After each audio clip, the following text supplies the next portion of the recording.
Faut-il allonger la journée d'école pour pouvoir y faire plus de sport et de culture? C'est l'affiche du jour dans notre série Yamatch. Pour en discuter, deux experts qui tirent de cette question des leçons bien différentes. D'un côté, Eugène Ernst, ancien enseignant et secrétaire général de la CSC Enseignement. Pour lui, allonger les journées, c'est tirer sur une corde déjà bien tendue et fragile. Face à lui, Joëlle Lacroix, secrétaire générale de la FAPEO, la Fédération des associations de parents de l'enseignement officiel. Pour elle, il est nécessaire de repenser le rythme scolaire en fonction de ce que la science nous a appris et de l'évolution de notre société.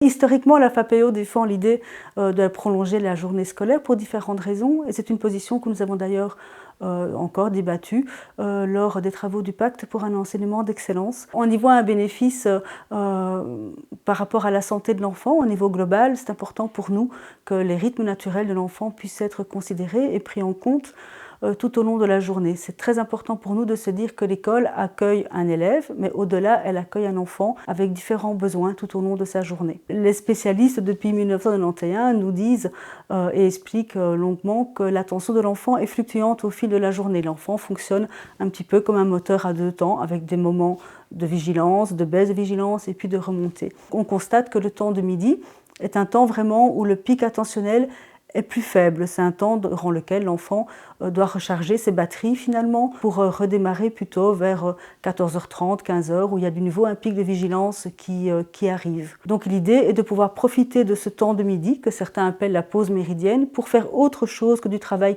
cognitif. Dans ce temps-là, pour nous, c'est important de faire venir des acteurs extrascolaires qui puissent prendre en charge les enfants pour qu'ils puissent aussi se détendre, se reposer, faire du sport, faire de la culture, en tout cas faire autre chose pour se retrouver finalement plus en forme vers 15h, 15h30 et reprendre leurs apprentissages. Allonger la journée scolaire paraît peut-être une idée intéressante, mais à côté de l'idée, il faut voir ce que cela donne sur le terrain, notamment pour les élèves qui connaissent des harcèlements scolaires. On sait aujourd'hui que statistiquement, il y a de plus en plus d'élèves qui connaissent cette triste réalité. On sait que le harcèlement ne se limite pas à l'école, mais les réseaux sociaux, leur maîtrise, ça peut s'apprendre. Par contre, si on reste longtemps avec les mêmes élèves qui vous font souffrir quotidiennement, ce sera une souffrance d'autant plus longue pour ces élèves. Il faut aussi penser aux élèves qui sont dans des régions rurales. Dans les régions rurales, les écoles sont assez petites, les activités sont parfois très éloignées de l'école, et donc dans ces conditions, évidemment, il sera difficile pour ces écoles de proposer plusieurs activités physiques, plusieurs activités sportives ou culturelles. Et donc ces enfants auront probablement beaucoup moins de possibilités que des enfants des villes. Dans ce qu'on propose, dans ce qui est débattu, l'idée c'est de pouvoir à nouveau internaliser la question des devoirs à domicile pour que quand l'enfant retourne chez lui fin de journée, il soit libéré de cette tâche-là. Ça signifie pour nous que les devoirs à domicile, qui sont souvent présentés par les enseignants comme étant un temps d'apprentissage en autonomie, un temps de mémorisation, un temps d'exercice, soient finalement internalisés durant la journée, dans les moments de pic de vigilance et sous la guidance des enseignants qui sont finalement les experts pour accompagner au mieux les enfants. Ça veut dire que nous prenons le parti finalement de lier le scolaire et le non scolaire à un même combat, qui est le combat de la réduction des inégalités sociales.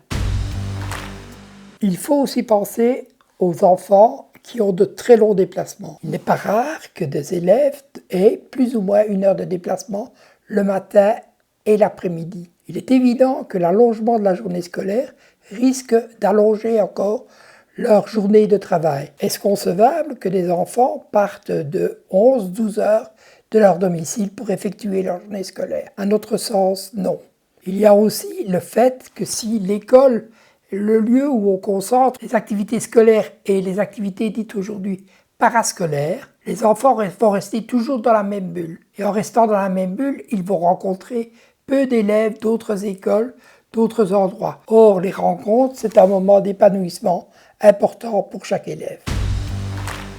Dans le modèle qu'on imagine, le fait d'allonger la journée scolaire est aussi profitable aux enseignants finalement. Puisque les enfants seraient pris en charge durant la pause méridienne par l'extrascolaire, les enseignants se retrouvent aussi avec un temps libéré. Alors, on ne demande pas aux enseignants de revenir plus tard à l'école, mais plutôt de profiter de ce temps-là pour travailler ensemble, faire leur préparation, faire leur correction. Et nous pensons que du coup, les enseignants, quand ils ont fini leur journée scolaire, ils ont vraiment fini leur journée scolaire et ça leur permet aussi d'avoir un temps libéré pour leur vie propre d'adultes, de parents, de personnes qui ont des activités. Ça libère du temps pour eux aussi.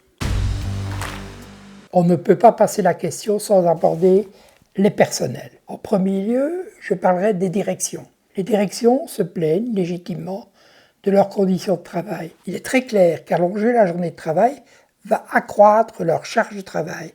Pour les enseignants, si on découpe la journée scolaire, on va avoir des activités scolaires en début de journée et en fin de journée. Que vont-ils faire le reste du temps? Ils ne sont pas en mesure de préparer leurs cours ou leur correction à l'école, car les écoles ne disposent pas d'infrastructures. Il y a les éducateurs.